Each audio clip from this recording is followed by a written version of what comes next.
Some nagging questions are easier to answer than others.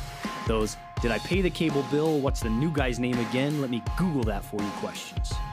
Others are not so easy. You know the ones. I'm talking about those itch at the back of your skull. Is there really only one way to heaven? Where do we go when we die? Science doesn't have an answer type of questions. These questions are too big to leave unanswered, my friend. That's why I'm glad you're here. You want the answers. You're willing to open up a can of worms to find the truth. You have a good question. Let's talk about it. Hello, Wildwood. My name's Steve Harris, lead pastor here at Wildwood Church of God, and I'm joined by Cody Watts, pastor of student ministries here at Wildwood. Hey, so today me and Pastor Cody, we're teaming up on Question of the Week. Thank you guys for jumping in and watching us as we ask a question and we try to give some answers. Yes, sir. And if you're on a platform that you can share this or invite somebody to watch this with you, that's always, good. Get the word out and be a help to somebody. What's this week's question, Pastor Cody? How can we find peace during the storm? I like it. Yeah. How can we find peace during the storm? And, there's a lot of storms in life. Obviously, literally storms. Yeah. It's rainy today. It's a tornado outside. Yeah. It's a hurricane. Yeah. Not hurricanes around here so much. Yeah, but we get, tornadoes, threats of that. Or I can remember one time, I can't remember I feel like it had like a Spanish name or something. It was kind of straight winds that were coming. And I was sitting on my front porch. Yeah. Me and Mr. And literally, I saw it coming down like the road. Like you could see it like all of a sudden that tree, that house, and like it's coming right at us. Oh no, that's scary, man. I didn't even have an eye. It's like duck, cover, run, jump inside the house. Yeah, that's scary. And it lifted up like a lot of the tiles, like on the top of the roof there, and it was just crazy. I remember another time we was out in the front yard. We spent a lot of time in the front yard. Yeah, I like that. That's good. It's good memories. But we were out in the front yard, and this was like, it was a beautiful day. Yeah. I mean, it was like, could not have had a more perfect day. Then all of a sudden, it just looked like one of those pop-up storms, and it started hail, and it was like the size of it was pretty good size, like little, like rocks to even ping pong. I mean, it was like ducking, it was hurting kind of thing. And that one I did get inside, but it covered the ground to like it was just like you couldn't even see it. Wow. And I remember after that we jumped in the car and we drove around just a little bit and went up to the ballpark next to us. There's a little softball field, baseball field there, and it was just covered up as well. Oh man. And so a lot of storms, and literally storms, but also I think there's storms in life. Like sometimes, at school, kids can have problems, and just around the neighborhood, problems with your neighbors. That happens sometimes. It could be something at work. It could be a loss of job. Maybe it's a loss of a loved one, somebody you care about has died. Yeah. Again, sometimes some storms, they're on the forecast. I like, hey, you get a little, at least a day's notice. It's coming, right. Kind of prepare. But some of those, like I mentioned, maybe they're in the forecast. I missed the forecast. Yeah. But, I mean, it looks so pretty, though. But I think sometimes, I've had those moments just like something around the house breaks. Maybe it's a, washer, dryer, whatever. There's something with the car, needs new tires. You run over something. Yeah. You're like, wow, unexpected things. Yeah. So a lot of things can go wrong in life. Absolutely, unfortunately. And those examples you're mentioning, I completely relate to. And when I think of storms, oftentimes I think of like multiple things sometimes. It's like you might wake up and, you hear news and then you hear more news. And then, like you said, maybe you get a flat tire and it's like, man, you literally feel like similar to when you're in a storm. Me and Tay, we were walking on the beach one time and I convinced her, I was like, let's walk down. There's like this kind of deserted part down here. It's really cool, and the trees were growing up and everything. And we got down there, and then it started raining. And I was like, okay. And sometimes, at the beach, it'll rain a little bit and pass, and it just kept getting harder. And every 15 seconds, I was like, it can't rain any harder than this. And then it just kept doing it. Yeah. And literally about 5 minutes in, we're laughing and like trying to run towards where we were staying. But, yeah, I mean, sometimes with storms, I think of just – sometimes it's just one major storm, but sometimes it's just all these different things. And, that old saying, when it rains, it pours. It just literally feels like that. Yeah. I was just thinking when you were saying that, have you seen like the Sharknado? Like it was like sharks in a tornado? Luckily, that did not happen. I would not be here to tell the story if there were sharks. We did watch Shark Week, though. It's crazy. Do you not? Never mind. I'm about to fucking go on a tangent. But I get sucked into those movies. I'm like, it could happen. Yeah. That's so funny. Oh, But hey, we're not talking about sharks today. That's not what you. What was our question? That's fine. How do we find peace during the storm? Yeah. But the Bible definitely has a lot to say about it, and obviously, I think both our minds kind of went to the same passage. Yeah. It shows up in different gospels. It's recorded. Yeah. In Mark 4, verse 35, it says, "That day when evening came, he said to his disciples," he means Jesus, said to his disciples, "Let's go over to the other side." Leaving the crowd behind, they took him along, just as he was. In the boat, there were also boats with him. A furious squall came up. Waves broke over the boat so that it was nearly swamped. Jesus was in the stern, sleeping on a cushion. The disciples woke him up and said to him, "Teacher, don't you care if we drown?" He got up, rebuked the wind, and said to the waves, "Quiet, be still." Then the wind died down, and it was completely calm. He said to his disciples, "Why are you so afraid? Do you still have no faith?" They were terrified, and they asked each other, "Who is this? Even the wind and the waves obey him." So obviously we're talking about a literal storm here, but I think there's lessons we can learn from it. Absolutely, and that's epic. It's cool. I like how you said, coming from different gospels, and you kind of get a little bit of different things. I actually read out of Luke 8, 22 through 25, and I even grabbed a phrase from Matthew. One of the translations from Matthew 4:39 says, "Peace be still." And when we're translating that, which sometimes we, just like the translation you read, sometimes silent, sometimes we just need to quiet ourselves. Yeah. But also a little bit more comforting translation even still is, kind of peace be still during, the storms in our lives. And sometimes it's the storm, sometimes it's things going on externally, but sometimes it's within ourselves. It's, within our heart and our mind. It's like we just need that reminder from Jesus, just peace be still, like kind of calm. There's a song out now that says that, and I love just, listening to that. Right. I was thinking, one of the things that I took, and I just wrote a few things down, when I was thinking about, how to find peace and stuff, is remember God's promises. He said there in verse 35 of Mark, "Let's go over to the other side." And so up to now, every time Jesus ever said we're doing something, and it happened, that they did it. And so I think, that with, this passage, that Jesus' intention was to get over to the other side. Now, between here and there was some stuff happened. There was a big storm came, about to sunk the boat. And I think that's the way for us in life. Between where we're at and where we want to get to, always stuff happens. Some things, come up. Some plans, some we thought might happen, they did happen. Unexpected things, and today we're calling them storms. But those hard, difficult times, those storms of life, they come up. But if we can ever just, and I think we have to train ourselves, because I think most of the time, at least for me, when storms come up, emotions lead the way, not my thoughts. But sometimes I've got to find a way to kind of put my emotions on check and say, okay, this is what's happening. That's a fact, but this is also a fact. This is what God's promised. And if I can kind of put my mind, even in the midst of a storm, on what God's promised, that gives me peace, because I know, okay, this is really happening. Yeah. But also something else is happening that I can't see. God's at work in this situation. Yeah. And I love, you hit on God's promises there. And that's a great context for, in the translation I read from Luke, Jesus asked him, he says, "Where is your faith?" And I think that's so good, too, to kind of challenge yourself, even though that might sound harsh in the midst of that storm, to be like, I'm going through this, and you're telling me to challenge myself, but I'm saying it for your good. The same reason Jesus wasn't doing it he wasn't doing it, just to come down hard on him. Right. He was challenging him, and he kind of gives us, that kind of, format or I guess example to do it to ourselves, to say, where is your faith, and to fall back, just like you said, on God's promises. Yeah. And so, so that was a big takeaway for me, is just like, along the way, there's going to be, like, when we're traveling and stuff, there's always going to be, like, those dreaded orange cones that are out there, or, something happens, along the way that just wasn't in the plan. But, we still got to have confidence that, God's promised. Absolutely. It's going to come to pass. Yeah. I put to and I just, when I was reading this passage, I just thought, man, make sure Jesus is in the boat. Amen. That's good. Just make sure he's in there. I mean, bottom line, there's a gazillion different things I could never plan for, think of, and sometimes I just try not to. Sometimes I try to tell people and tell myself, hey, when it's time to worry, we'll worry. Oh, that's good. But until then, let's pretend like it's all good. Yeah. Because it is, Yeah.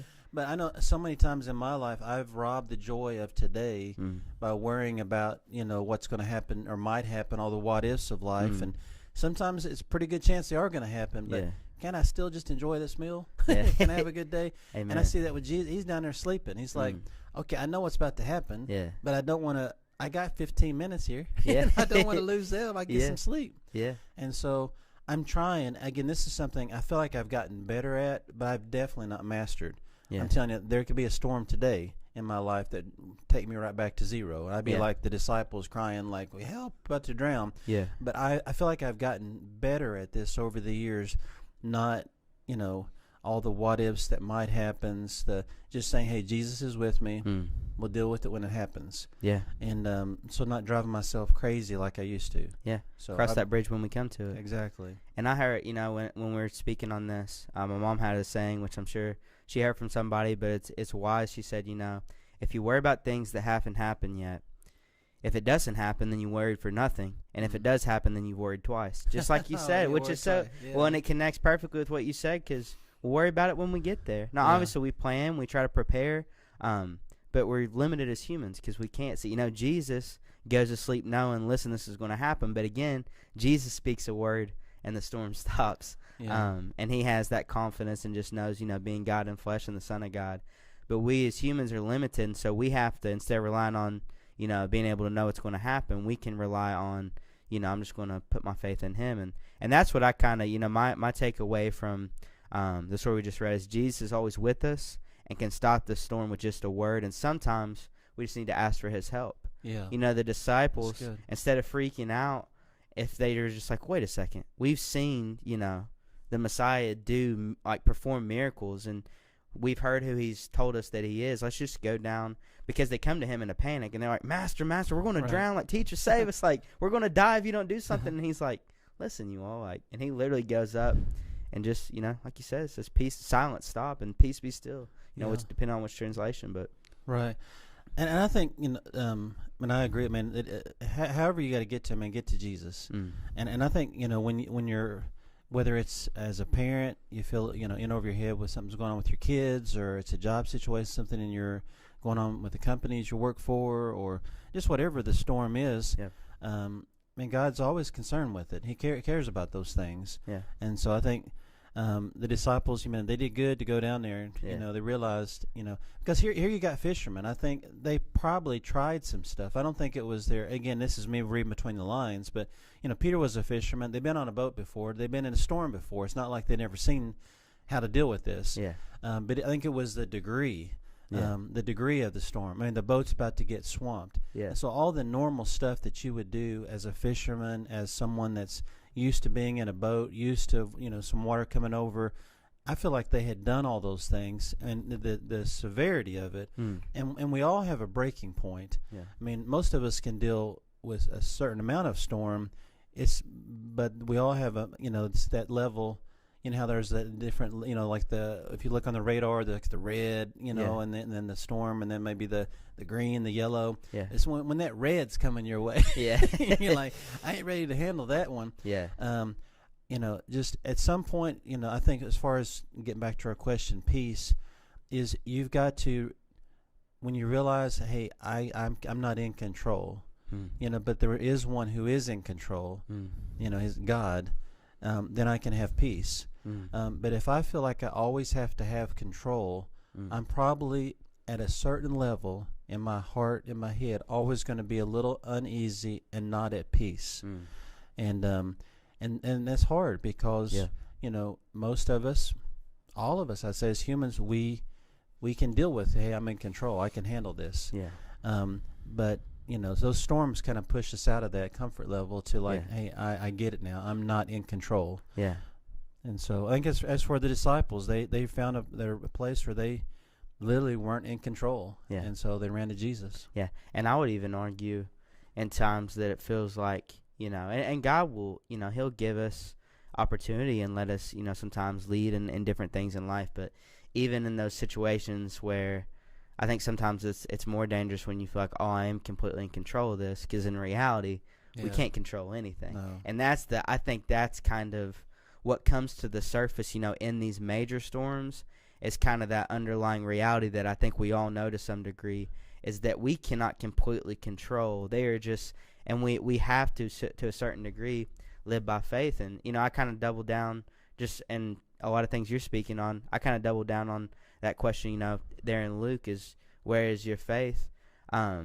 Because again, you can take that so many ways. You know, Jesus told them, you know, we're going on this other side, so where's your faith, you know, for the disciples and Jesus in that point. But also, it kind of asks a bigger picture question, is like, where is your faith, like in general, like even in this, do you think that God can't still, you know, protect you and watch over you, that he's not still guiding you, and that, you know, why, and Jesus was with him, why, that I'm not still, you know, here with you? Is it not still enough? It's kind of a big picture, and maybe I'm just diving too deep into that, but I think when he asked that, it's like it's not just in that scenario, but he's trying to get to them like, guys, this is, you know, this is a storm, this is a hard time, but if they can, when they start to realize, oh, this is the Son of God, and that's for all of us, you know, how do you find peace in that storm? Maybe that storm that you're in, if you're in a storm today, it's that opportunity to just completely rely on Jesus and just believe and just completely, you know, commit to his promises, and to find that realization that, oh, now when the next storm comes, it's not that it's not scary. It's not that the wind's not blowing and the rain's not coming down and that you're not in fear, but it's that you remind yourself, you know, where is my faith? Who is my God? Is Jesus with me? And if he is, you know, you don't know how you're going to get to the other side, but you're going to get there.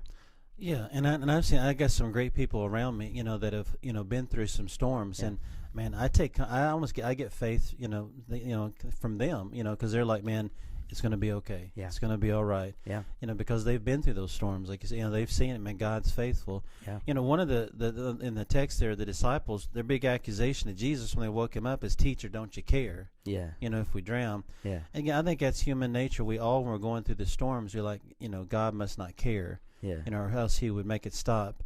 But, you know, there is that waiting sometimes in between, like, okay, we're not to the other side yet. Yeah. You know, there's no shortcut. I think sometimes we want a shortcut to try to, you know, God, you know, either just don't make the storm happen or just zip us over there quick or something. Yeah. But, you know, it's just, you know, I came across one quote by J.H.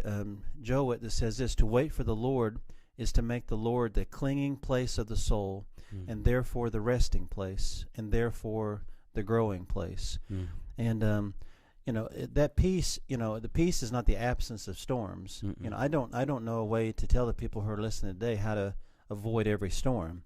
And I don't know how to see all the storms come. I don't know that talk, but I do know, man, if Jesus is in the boat, somehow, some way, we're going to get to the other side. Yeah. And, you know, more and more as I walk with Jesus and realize, like, wow, he really does mean what he says, you know, that gives me peace. Yeah. Yeah, and I would, you know, it's difficult, and, you know, as humans, like you said, I wish we could, you know, say this is how you avoid every storm, and you said, you know, there are some storms that, you know, you can avoid by choice, but life also, and you've been alive longer than me, and you know, but like life also just has things in store that we can never plan for, but you would almost you miss a chance to grow in your faith if you miss out on all those storms. It's difficult and as devastating as it is. And I'm sure, you know, anybody watching this today who's been through stuff, and it may, you know, still be painful and still hurt, but you can look and say, you know, I hope you can say, you know, my faith has grown through that. And if not, maybe you could look back and say, man, I can see God was with me, even in that pain, even in that difficult time, even in that uncertainty. I know that God was there with me. Yeah, and I don't know. Again, this is, and I don't want too much. You know, twice a day I've already done this about reading between the lines, but we don't know. Obviously, we know Jesus knows everything. Yeah, he's God in the flesh. So we're not reading between the lines there. He knew what was in store for that day. He didn't need the weather person tell him. Yeah, he didn't have to check his iPhone. Yeah, and he's the one that, you know, has the weather in control. But when Jesus calmed the storms in verse 41, it says they were terrified and they asked each other, who is this? Even the winds and the waves obey him. So the disciples, they go from being scared of the storm, in a sense, to being scared of Jesus. Like, oh my God, the storm's in the boat with us. He was sleeping down there because he's more powerful, way more powerful than the storm was. Yeah. And so I think at times Jesus lets us go through storms, to grow our faith up. Yeah. And absolutely. so it's almost like this, this unsettling time was the perfect time, for them to grow. And absolutely. so if they, had just had a smooth sail across through there, this story probably wouldn't have got recorded, and it wouldn't have done much for them. But no. After this moment, from there on, they saw Jesus differently. Yeah. And I had, speaking of storms, and we both kind of spoke on, different gospels, but same story of Jesus there stopping the storm. But I had another example that came to my mind, and I want to read from Matthew. It's Matthew 14:22-36. It's when Jesus walks on the water. It says, immediately after this, Jesus insisted that his disciples get back into the boat and cross to the other side of the lake while he sent the people home. After sending them home, he went into the hills to pray by himself. Night fell while he was there alone. Meanwhile, the disciples were in trouble far away from land, for a strong wind had risen, and they were fighting heavy waves, which sounds like a storm. Yeah. This is like a good description of a storm. About 3 o'clock in the morning, Jesus came toward them, walking on the water. When the disciples saw him walking on the water, they were terrified. Again, kind of that parallel. They're terrified when they realize who he is, and here they're terrified because they don't know who it is. In their fear, they cried out, "It's a ghost." But Jesus spoke to them at once. "Don't be afraid," he said. "Take courage, I am here." Then Peter called to him, "Lord, if it's really you, tell me to come to you, walking on the water." "Yes, come," Jesus said. So Peter went over the side of the boat and walked on the water towards Jesus. But when he saw the strong winds and the waves, he was terrified and began to sink. "Save me, Lord," he shouted. Jesus immediately reached out and grabbed him. "You have so little faith," Jesus said. "Why did you doubt me?" When they climbed back into the boat, the wind stopped. Then the disciples worshipped him. "You really are the Son of God," they exclaimed. And so this is a little bit different perspective. We see in that first story we spoke on, this storm is going on. And again, their mindset kind of goes to, because they're human. They were disciples and they got to walk with Jesus, but they were human. And their mindset, their default goes to what a lot of us goes to, especially Christians. We say, okay, God, where are you? God, where are you? They knew Jesus was on the boat. Right. They just couldn't see him exactly where he was in that moment. Right. And, when fear strikes in, sometimes it's like I could know where everybody in my family's at. But, like, when that ice storm happens, I'm freaking out. I'm like, where is everybody? And then I have to kind of calm down and realize, this is where everybody's at.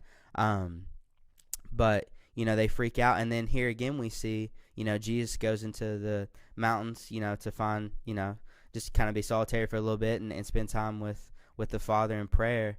And they're out by themselves, and they're like, where's Jesus? And then they see this ghost, and again, they're terrified. But then we see, Jesus do something cool instead of just, stopping the storm, or, he reveals and says, it's me, calm down. That's not, paraphrasing there. He says, don't be afraid, take courage, I'm here. But then something else amazing happens. Peter kind of takes this opportunity, and I guess this is kind of what we were getting at. He takes this opportunity not just to be like, okay, thank God Jesus is here, the storm's going to be over, but he's like, Jesus, if that's you, then let me walk out on this water. Basically, Jesus, let me find you. Let me step out of my boat, step into this storm, and come find you, because that's where I need to be. And there's so many, so much you could dive into with that scripture, but I love that picture of, yes, it's amazing to walk on water, like that'd be awesome, but more so I think Peter's heart is like, Jesus, if that's where you are, even though it probably seems much safer during the storm to stay in this boat, let me get out of that boat and walk towards you. Right. And I guess crazy, I mean, that's like, I don't know, like ninja level peace right there. Yeah. That you're like, hey, we ain't talking about stopping the storms. Yeah. Man, I want to like walk on the storm. Yeah. And that's like crazy. Yeah. And so, man, I don't know that I'm there yet. Yeah. I'm like Peter level of peace when it comes to storm. Yeah. But I want to be. Yeah. I know there was other disciples on the boat, but Peter was that one. So, man, that's something I think for all of us to aspire to is when storms come, when crazy stuff, scary stuff happens, instead of running from it, like hiding from it, like make it stop, is just saying, man, how can I even in this moment, I dare say, have fun in it? Like walking on water would be kind of fun. Yeah, absolutely. It'd be like, and so there's storms don't have to wreck everything. Mm-hmm. And I've seen that, at times when I remember when I first started in ministry, and one of the things that really, like going to the funeral home, mm-hmm. I had been to my grandpa's funeral, but that was pretty much it. I had not been to a lot of funerals. But now, because of the role I was doing, in church, now I was going to be going to a lot of funerals. And I remember at times when I would go there, like to the visitation, hear people laughing. And that always struck me as like, man, this is real, this is a terrible moment. Yeah, but people, as they're sharing memories and stories about the person, it's actually bringing laughter to them. Yeah. Or sometimes when I would go down and visit people in the hospital, I remember at first, even there, I'd be visiting someone's in the hospital, very, very sick, but yet they could be smiling. Yeah. And I can remember sometimes walking out and feeling like, hey, I went there to encourage them, but they got me laughing about something. And they're still there, and I get to go and get in the car and go home. But I feel like I was the one that was encouraged. And so I really believe, not just words on a page, I believe you can have peace and even joy in the middle of the storm. And maybe like Peter, hey, I want to walk on water. Jesus, call me out. Amen. So if you're watching this today, I would encourage you, make sure Jesus is in the boat, number one. You got some other people in the boat there with you. Remember God's promises. Maybe it can be a moment that you didn't see coming, but you could learn from, and possibly even walk on water. So that's a good thing. That's good. Yeah. We'll see you guys next week. Question of the week. Again, share this if you're on a platform that you can, and we'll see you next time. Love y'all.